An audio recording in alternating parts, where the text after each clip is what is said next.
Welcome back to this video. In this video, I'll show you how to crop image in Android phone. Very easy tutorial. So let's see. But before we dive into the tutorial, if you find this tutorial useful and you are following this channel, remember click on that subscribe, turn on notification bell for more useful tutorial like this. So with that being said, let's get started. The very first thing you need to do is to head over to your Play Store and make sure you download Image Compressor. So I'm going to simply click on here to open the app. I have already downloaded and installed this app. You can see the name of the app right here, Image Compressor. So this Image Compressor app here allows you to compress the photo file size, crop your photo size, and resize your photo as the case may be. Now let's see how we can simply crop photo with this particular app. So what we need to do is to simply click on crop photo right here. So having click on crop photo, it's going to open up like so. Next thing we want to do is to simply select our picture.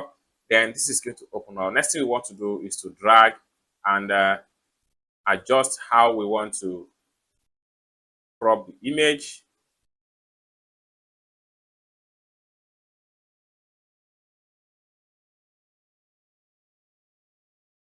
Just like so. And going to adjust this side also. So once you're satisfied with the crop, next thing you need to do is to simply click on the top right here.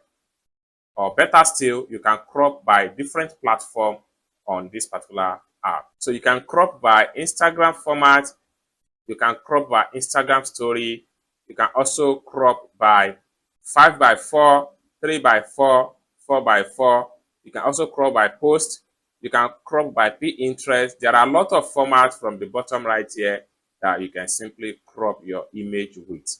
So, but I'm satisfied with this particular option. Next thing I'm going to do is to simply click on this top right here to accept the crop. And then you can simply click on here to fill the image. So we have the original size right here and we have the crop right here. It's as simple as that. So basically, this is how to simply crop your image in Android phone. Very easy tutorial. I hope you really got value for this video. If you find this video useful, give this video a big like, and also remember to subscribe to the channel for more useful tutorial like this. Thank you so much for watching, and I hope to see you in my next video. Bye for now.